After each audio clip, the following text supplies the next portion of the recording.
If I had taken the train instead of the car, I would have arrived earlier. If I had taken the train instead of the car, I would have arrived earlier. Can you guess what we're talking about today? Third conditionals.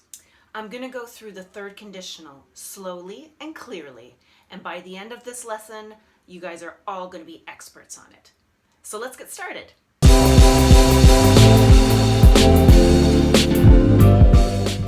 Now, if you're coming across this video today and you haven't yet worked on the first conditional and the second conditional, you might want to check out that video as well. And I'm going to leave the link for you down below. The video that I leave down below is going to cover both the first and the second condition. Okay, so let's talk about the third condition. And let's first take a look at the structure of a third condition phrase. Now remember, in a conditional phrase, we have two parts to it. We have the if clause and the result clause. In a third conditional phrase, the structure is if plus the past perfect, and then we have the subject plus would plus the present perfect. So let me say that again. We have if plus the past perfect, and then we have our comma, subject plus would plus present perfect. So we need to remember, of course, what is the past perfect and what is the present perfect. So the past perfect is always going to be had plus the past participle of your main verb. So for example, you could say had flown, had written, had bought. Okay, that's the past perfect structure. Had plus the past participle of the verb. The present perfect is very similar, but instead of had, we have. So the present perfect is have plus the past participle of the verb. So have gone, have written, have eaten. The phrase that I used at the beginning of the video was, if I had taken the train instead of the car, I would have arrived earlier.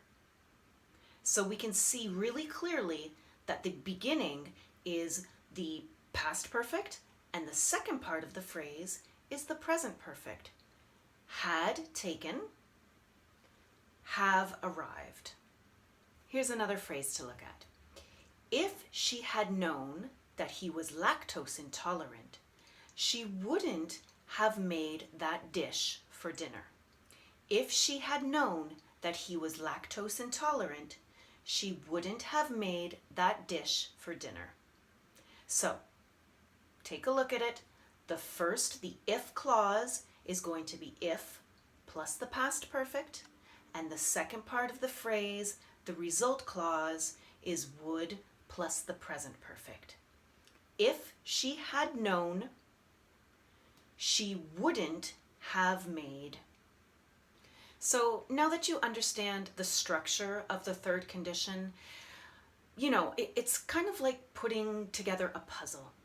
You know that you've got two parts of the phrase. You know that the first part is going to be the past perfect, and you know that the second part is going to be would and the present perfect. That's fine. That's just something you need to remember. You also need to remember what the past participle is of each verb that you're going to use. And that can be a little tricky. It just takes time. The more you use these verbs, the more that you will remember the past participle of the verbs. So now let's take a look at the meaning of a third conditional phrase. Why do we use a third conditional phrase? So again, let's take a look at that first phrase that I used in the beginning. If I had taken the train instead of the car, I would have arrived earlier. So what this phrase is saying is that the train is faster, and if I had taken the train, then I wouldn't be late. But I was late because I took the car. I didn't take the train, but the train is faster. If she had known he was lactose intolerant, she wouldn't have made that dish for dinner. So what is that saying to us? What is that logically saying to us? It's saying that she made a dish for dinner that contained lactose because she didn't know that he was lactose intolerant. So maybe she's saying this phrase, or maybe we're using this phrase to explain a mistake that happened, or maybe it's a phrase that we could use as an apology. So if I'm apologizing for this, I would say, if I had known that you were lactose intolerant, then I wouldn't have made that dish for dinner. So basically, when we're using a third condition, we're using it in cases to talk about something in the past that did not happen, and we're imagining a different situation or a different action. So both parts of these phrases are imagined. They didn't happen. If I had taken the train, I would have arrived earlier, but I didn't take the train. That's an imagined thing. I would have arrived earlier, but I didn't. That's an imagined thing. Let's take a look at this phrase. If only I had studied harder, I would have passed the exam. If only I had studied harder, I would have passed the exam. So, did I study hard? Did I pass the exam? No. Both of those things in that phrase are imagined. If I had studied, but I didn't, I would have passed the exam, but I didn't pass. Perhaps it's something that I regret doing or not doing.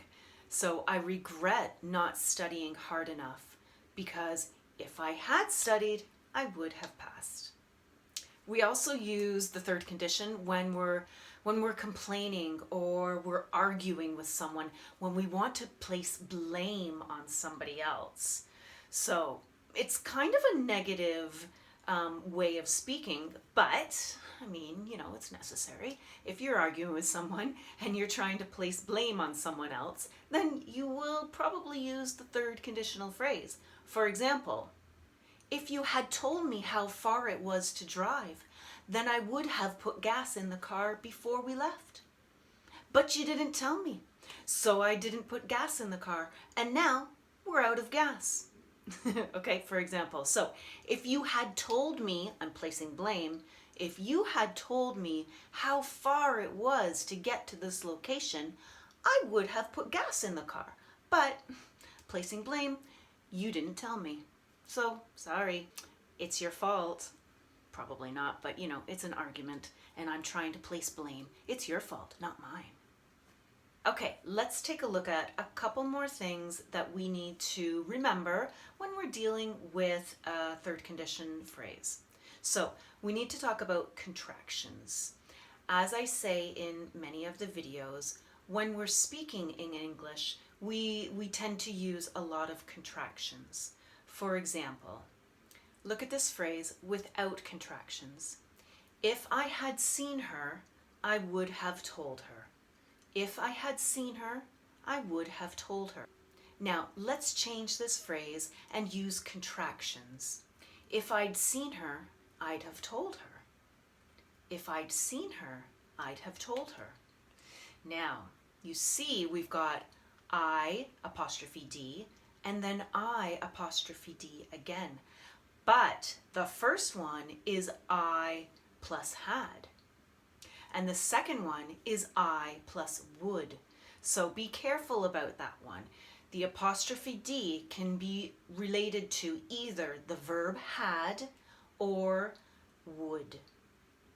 Another way we can do a contraction with this phrase, especially with the would part, I could say, if I'd seen her, I would have told her.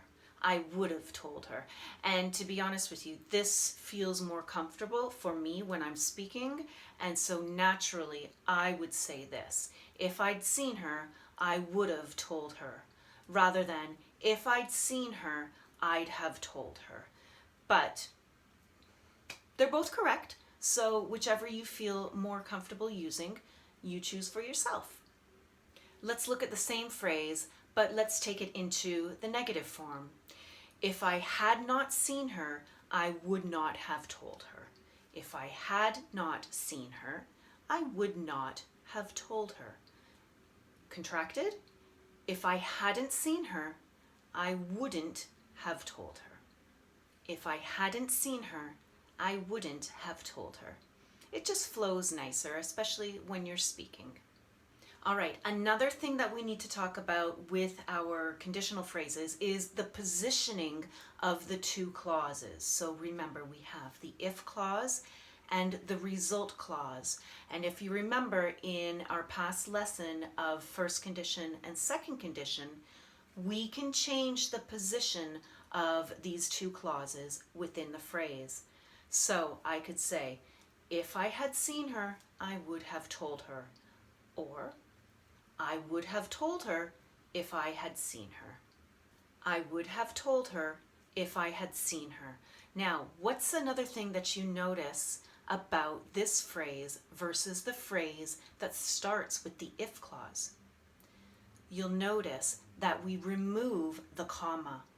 So if the phrase is starting with the if clause, then we need the comma to separate the two clauses. But if we're starting our phrase with the result clause, then we do not need the comma. So I would have told her if I'd seen her. All right, one more thing I want to touch on when we're talking about our third condition phrase. The standard structure is if plus the past perfect, and then would and the present perfect. Now, the would is something that we can change. We don't always have to use would, but we could use might or could instead. So what's the difference between would, might, and could? Now, would expresses a high level of certainty. I would have. It's something I would have done. I'm quite certain that that would have happened, okay? Now, if I use might, that is showing uncertainty. So, if I had seen her, I might have told her. I might have told her. When I say might, I'm not sure. Would I have told her? Or maybe I wouldn't have told her. So, I'm stating a little bit of uncertainty. If I had seen her, I might have told her, but I'm not sure. All right, now let's take a look at could. So could we use mainly to talk about ability. For example, if I had better sneakers, I could have run faster. If I had better sneakers, I could have run faster.